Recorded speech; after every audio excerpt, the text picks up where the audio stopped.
അതെ, ഈ പാത്രത്തിലേക്ക് നമുക്ക് മൈദ, ഉപ്പ് ആവശ്യത്തിനുള്ളെല്ലാം ഇടണം. കുറച്ച് എണ്ണ.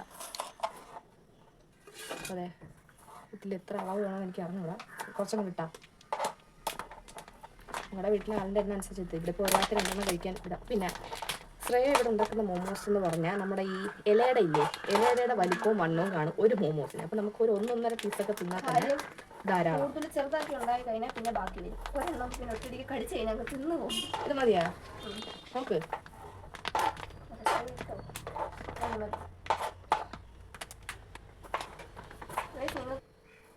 അപ്പോൾ അതിലേക്ക് നമുക്ക് കുറച്ച് ഉപ്പിട്ട് കൊടുക്കാം. കുറച്ചിട്ട് ലാസ്റ്റ് ആവശ്യാനുസരണം നോക്കാവേ. ഇനി കുറച്ച് എണ്ണയും നമുക്കൊന്ന് ഒഴിച്ചു കൊടുക്കാം. നോക്കടി, ഇത് നന്നായിട്ട് കുഴച്ചെടുത്തിട്ട് കാണിച്ചു തരാം.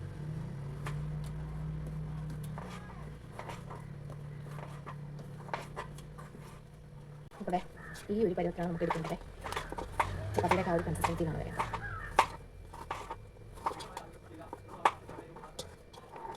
ഓക്കെ, ഇത് നമുക്കൊരു നമ്മുടെ കൂട്ട് ചെയ്യാവുന്ന വരുന്ന റെസ്റ്റ് ചെയ്യാൻ പറ്റും. റെസ്റ്റ് ചെയ്യുന്നതിന് മുമ്പ് മണ്ടേ കൂടെ കുറച്ച് എണ്ണ പടവി വെക്കുന്നെങ്കിൽ അങ്ങനെ നോക്കാം. അതൊക്കെയാണ് കുറച്ച് ഇതായിരിക്കും. ഇതുപോലെ ഇട്ട് പിന്നെ മിക്സിയുടെ ജാറിലേക്ക് 2 വലിയ പച്ചമുളക് നിങ്ങളുടെ എരിക്കനുസരിച്ച് എടുത്താൽ മതി. 2 മതി. പച്ചമുളക് ഇനി തുടരണം. ചിക്കൻ ഇനി ഇതിനകത്ത് നമ്മുടെ ചിക്കൻ ഉപ്പും മഞ്ഞളും ഇട്ട് വേവിച്ചതും കൂടെ ഇട്ടിട്ടാണ് മിക്സ് ആക്കുന്നത്. ചിക്കൻ വേവിച്ചിട്ടില്ല, വേവിക്കും കാണിച്ചാൽ. അതേ ചട്ടി വെച്ച് എണ്ണ അവിടെ ഇരിക്കുന്നു. എണ്ണ വെച്ചതിന് ശേഷം ബാക്കി സാധനങ്ങളെല്ലാം നമുക്ക് കഴിക്കാം.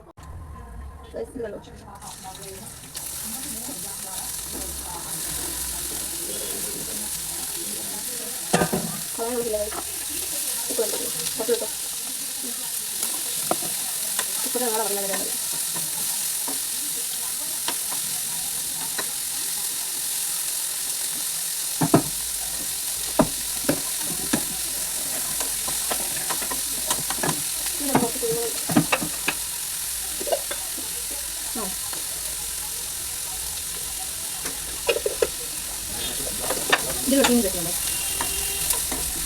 ഉള്ളി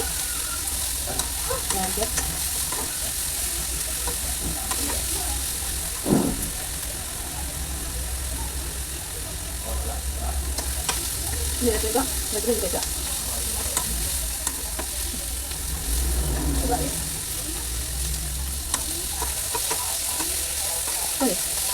ഇതിന് അവൻ പറഞ്ഞു കേട്ടോ. നിങ്ങൾ ഇഷ്ടം ഞാൻ വരുന്നത്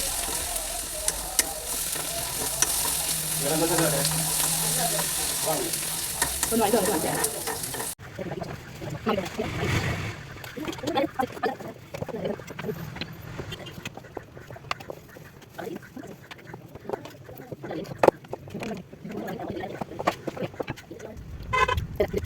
അപ്പോൾ എല്ലാം ഇതേപോലെ പരത്തി സെറ്റായിട്ട് എടുത്തിട്ടുണ്ട്. ഇത് സവാളയും വെളുത്തുള്ളി ഇഞ്ചി പേസ്റ്റും ക്യാരറ്റും നമ്മൾ എണ്ണയിലിട്ട് വഴറ്റിയെടുത്തിട്ട് കുരുമുളക് ഉപ്പിട്ടും വെച്ചതാണ്. ഇത് ചിക്കൻ വൃത്തിയാക്കി ചിക്കനിൽ മഞ്ഞപ്പൊടി ഉപ്പും കുറച്ച് വെള്ളം ഒഴിച്ചിട്ട് നമ്മൾ വേവിച്ച് വെച്ചിരിക്കുന്നതാണ്. ഇതിൻ്റെ വെള്ളം കളയണം. പിന്നെ അത് മൈദമുളക് ഉപ്പും എണ്ണയും ഒഴിച്ച് കുഴച്ച് പരത്തി വെച്ചിരിക്കുന്നത്. ഇത്ര റെഡിയായി. ഇനി നമുക്ക് തണുത്തതിന് ശേഷം നമുക്കിത് മിക്സിയിൽ കുറച്ച് ഇട്ടിട്ട് പൊടിച്ചെടുക്കാം. പൊടിച്ചിട്ട് ഇതുമായിട്ട് മിക്സ് ചെയ്ത് ഫില്ലിങ്സ് അതിൽ വെച്ച് നമ്മൾ പുഴുങ്ങിയെടുക്കേണ്ടതാണ്. അത്രേ ഉള്ളൂ ഗൈസ്.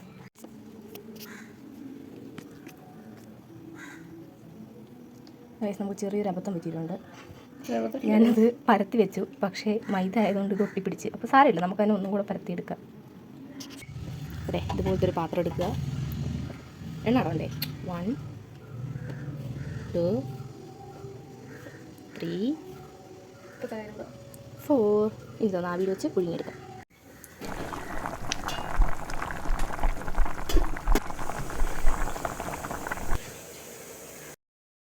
അങ്ങനെ സ്റ്റീംഡ് മോമോസ് റെഡി. ഓക്കെ, അപ്പം കഴിച്ചിട്ട് നെക്സ്റ്റ് വീഡിയോയിൽ കാണാം.